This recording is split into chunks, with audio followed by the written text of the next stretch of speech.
Bonjour à tous et bienvenue. J'ai pris quelques jours pour tourner cette vidéo bilan des Jeux Olympiques, de cette trêve olympiade devrais-je dire. Alors le but ce n'est pas d'être manichéen, de dire que tout allait bien, hein, comme on a pu l'entendre, ou que tout allait mal, au contraire. On va essayer d'être nuancé. Et on va évidemment débuter par ce qui a bien fonctionné.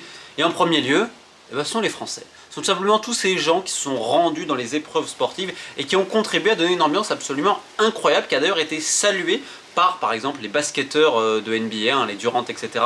Notamment lorsqu'ils étaient à Lille, à la salle Pierre-Mauroy, où il y avait une ambiance absolument enfiévrée. Et donc si les Jeux ont quelque part été aussi festifs, c'est avant toute chose grâce aux Français. Et ça prend une double saveur, puisque suite à des semaines quand même assez compliquées de division politique, sociale et dans un contexte économique pas forcément évident, eh ben, il y a eu quelque part une symbiose des gens qui ont été à l'unisson derrière leurs sportifs. Et ça, c'est évidemment tout ce qu'il y a de plus beau dans les Jeux Olympiques, et ça n'aurait pas pu être aussi beau si les Français n'avaient pas été au rendez-vous à ce niveau. Deuxième point, c'est évidemment l'aspect visuel qui a été stratosphérique. Probablement dans les Jeux Olympiques de l'ère moderne, c'est peut-être l'Olympiade qui a eu le meilleur aspect visuel. L'équitation évidemment à Versailles, le beach volley au pied de la Tour Eiffel, le Grand Palais refait pour l'escrime, les compétitions de surf, enfin bref. Il y a eu plein de choses magnifiques d'un point de vue visuel qui ont été sublimées par l'ambiance comme je le disais, évidemment par des performances sportives incroyables. Et donc c'est ça qui a permis d'être tout léger quelque part et même de tout oublier pour le plus grand bonheur de certains, les marchands, les riners, le volley, le basket, le BMX ou que sais-je encore. Enfin bref, record de médailles comme on le sait. Alors c'est vrai que certains vont tempérer avec l'absence russe et en effet cela a joué pour toutes les nations. Néanmoins il y a aussi tant de performances et ça dépasse évidemment le côté français, Simon Blythe. Enfin, il y a eu tellement de belles histoires pendant cette Olympiade qui, on le rappelle, a également permis à plein de sportifs et de sportives qui sont oubliés tout le reste du temps, qui là pendant 15 jours vont enfin vivre de leur passion et vont enfin sortir de cet anonymat après toutes ces années de travail dans l'ombre. Donc évidemment il y a ce côté magnifique. Donc si on rajoute public, aspect visuel et le niveau sportif, c'était génial. Et enfin, dernier point de l'organisation, la France a montré quand même que globalement elle s'est organisée des compétitions internationales. On a vu ça pour la Coupe du Monde du rugby, l'Euro de basket il y a quelques temps. Alors des fois il y a quelques petits couacs, ça ne peut pas être parfait. Et c'est partout pareil, là. Récemment, l'Euro de football en Allemagne, il y a eu pas mal de soucis, notamment vis-à-vis des transports. Et globalement, on remarque que quand la France met les moyens, quand les autorités en ont envie, elles peuvent. Et ça dépasse pour la France, c'est à tous les niveaux, que ce soit au niveau sécuritaire, à plein de choses. Alors certes, et ça c'est en effet cette idée de la trêve olympique, comme on dit si bien, c'est que Paris a vécu dans une bulle, ça n'était pas la réalité des Parisiens. Loin de là, on l'a vu avec toutes ces forces de l'ordre, enfin il y a eu plein de choses. Et bizarrement, là il va y avoir un retour au quotidien lorsque les caméras du monde entier vont en effet quitter Paris. Qui pour le coup, la France voulait à tout prix montrer une belle image à l'international. Et ça c'est ce que t'offre le CIO, les athlètes, l'ambiance. À ce niveau-là, ça a été très réussi, même si on le rappelle, ce n'est pas la réalité de Paris qu'on a montré, c'est une certaine réalité, une trêve, une parenthèse de quelques semaines. Au milieu de tout cela, il y a quand même eu quelques petits couacs et des aspects un peu plus discutables. Alors évidemment, pour tous les gens qui regardent les jeux et qui ont envie simplement de profiter de la vie et profiter un peu de ce qu'on a, des fois de moments d'union, de plein de choses, de s'enthousiasmer derrière des athlètes ou que sais-je, on va le rappeler que les Jeux Olympiques c'est magnifique. Mais le problème, et c'est ce que je décris depuis très longtemps, c'est qu'en fait les Jeux Olympiques sont un prétexte pour que certaines personnes récupèrent des intérêts bien plus cachés en disant mais regardez, vous êtes des rabat-joie, enthousiasme, quelle médaille, etc. Et tout. Et on peut le comprendre parce que les gens, aussi, on a envie quand même de profiter de notre vie et d'être heureux.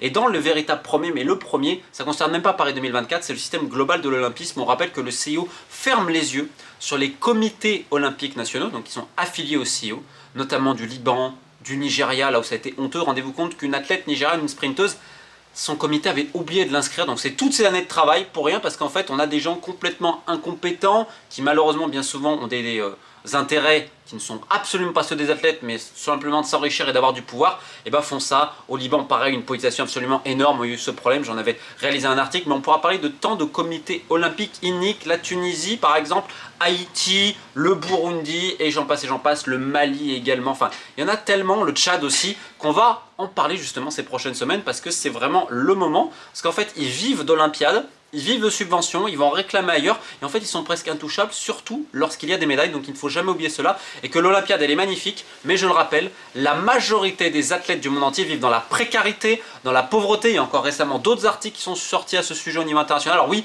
on n'en parle pas, mais ça c'est la véritable réalité des Jeux Olympiques pour l'immense majorité des athlètes. Le très très haut niveau, c'est incroyable, et encore une fois la France, je le répète, potentiellement le meilleur pays en sport collectif au monde, volley, foot, hand, basket, filles et garçons confondus, qui a des champions de très très haut niveau, d'un niveau stratosphérique, mais il ne faut pas oublier les autres.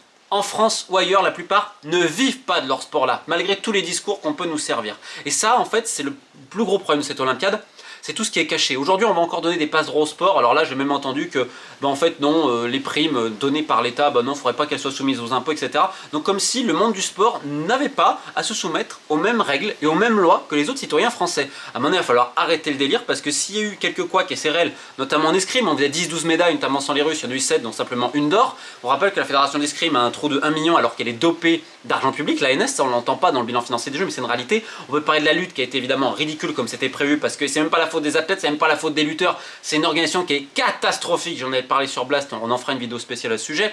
Il y a eu les problèmes vis-à-vis de la gymnastique, vis-à-vis de l'aviron. Certains athlètes en effet vident également leur sac, mais on remarque surtout que là, ah ben non, on a eu des médailles, donc tout va bien. En gros, le sport travaillerait bien. C'est ce que nous répète la ministre des Sports, ce que nous répète le gouvernement, c'est grâce à nous et tout. Et ça, en fait, ce storytelling, il est absolument honteux parce qu'il est fallacieux, on le répète depuis très très longtemps. Donc les Olympiques n'ont pas à cacher l'immense gabegie financière d'argent public de certaines fédérations et les passe-droits accordés à certains de ces dirigeants qui avaient été épinglés pour parjure et d'autres choses par la commission d'enquête de l'Assemblée nationale relative au dysfonctionnement des fédérations sportives. C'était il y a simplement quelques mois, j'ai l'impression que beaucoup ont oublié cette commission qui avait eu un rapport absolument accablant sur l'état du sport en France. Pas l'état des Jeux Olympiques, l'état du sport. Évidemment, quand on parle de couac, on est quand même obligé de signaler la scène, j'en avais fait des vidéos, c'est surtout le manque de transparence et quelque part la malhonnêteté, tout ce storytelling, toute cette communication, pour ne pas dire cette propagande, pour reprendre certains mots de journalistes étrangers, qui est gênante. Derrière, il y a aussi le problème des billets. On voit que le comité d'organisation, principalement pour le basket ou l'équipe de France, enfin son collègue, son sélectionneur Evan Fournier, se sont plaints à juste titre des places vides, etc. C'est un peu le syndrome Roland Garros, on remarque que ça arrive très souvent en France.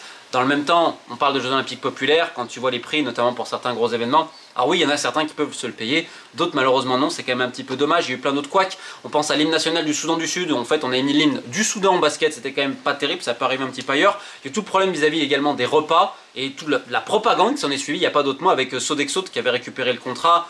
Évidemment, on avait déjà un peu évoqué certains appels d'offres et autres, ça on pourrait y revenir. Mais ce qui est exceptionnel, c'est qu'on a appris sur l'interview que si le rugby à 7 a gagné une médaille et qu'Antoine Dupont est exceptionnel, c'est parce qu'il a bien mangé Sodexo à la cantine des Jeux, donc tout allait bien. Alors évidemment, il y a eu beaucoup d'athlètes étrangers qui se sont plaints de tout cela, ça arrive aussi dans d'autres Olympiades, je vous rassure. Il y a également comment on a maquillé Paris, comme je le rappelle, notamment les SDF migrants qu'on a parqués, notamment pour la cérémonie d'ouverture au gymnase des Vignoles, j'en avais fait un article, 162 personnes parquées, pas le droit de sortir, etc. Faut surtout pas montrer autre chose. Dans le même temps, on avait des jeux soi-disant écologiques, soi-disant zéro déchet, c'est absolument un fake absolu. D'ailleurs là, on se rend compte que Paris 2024 s'est pris la médaille de greenwashing, donc c'est vraiment en gros, on fait croire quelque chose, mais ce n'est pas ça.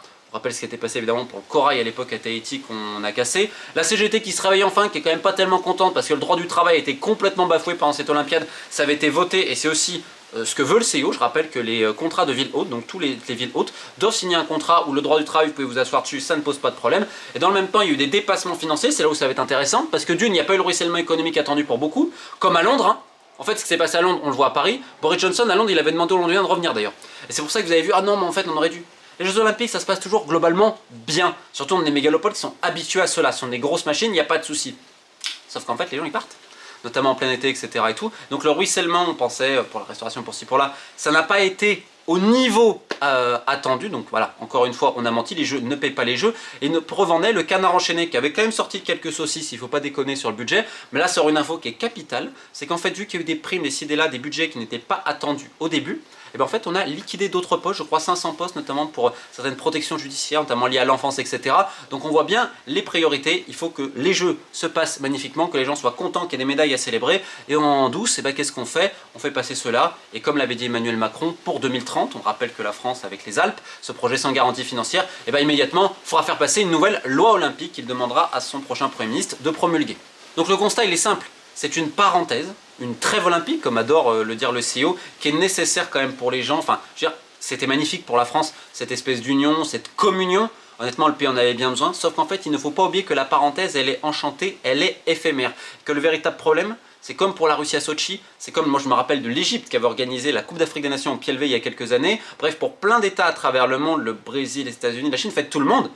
En fait, on te vend quelque chose, derrière, on va le politiser. Aujourd'hui, il n'y a absolument aucune différence entre Sochi à l'époque et Paris, quand tu vois le culte de la personnalité et à la manière dont on a récupéré tout politiquement. Je rappelle quand même que le gouvernement n'a toujours pas été renommé, etc. grâce aux jeux. Enfin, les jeux, c'est quand même vachement pratique. Pour faire simple, on peut adorer les jeux à juste titre, mais quand même être très méfiant vis-à-vis de la politisation extrême qu'ils suscitent et tout ce qu'il y a malheureusement de caché derrière ça. Alors ça, j'en avais copieusement parlé dans le livre noir des Jeux Olympiques, hein, qui évoquait justement toutes ces batailles en coulisses, parce que comme vous le voyez, on peut être critique de Paris 2024, même s'il y a eu des très bonnes choses aussi, il y en a d'autres quand même, c'est un peu plus problématique parce que la moindre critique était donnée non, tu es un complotiste, etc. et tout. Encore une fois, il faut être nuancé, mais on va le rappeler qu'avant tout, le grand vainqueur de ces Jeux Olympiques, ce n'est pas la France, ce n'est pas le comité d'organisation, ce ne sont pas les athlètes, c'est le CIO, plus puissant que jamais, qui là se vante d'avoir quasiment une dizaine de pays intéressés pour accueillir les Jeux Olympiques 2036 avec des batailles terribles. C'est-à-dire que Paris a servi aussi de lobbying au Qatar, à l'Inde et à tant d'autres pays, l'Indonésie également qui était là. Mais ça, on aura le temps d'en reparler parce qu'il y a pas mal de changements. On rappelle que Thomas Bach, l'Allemand,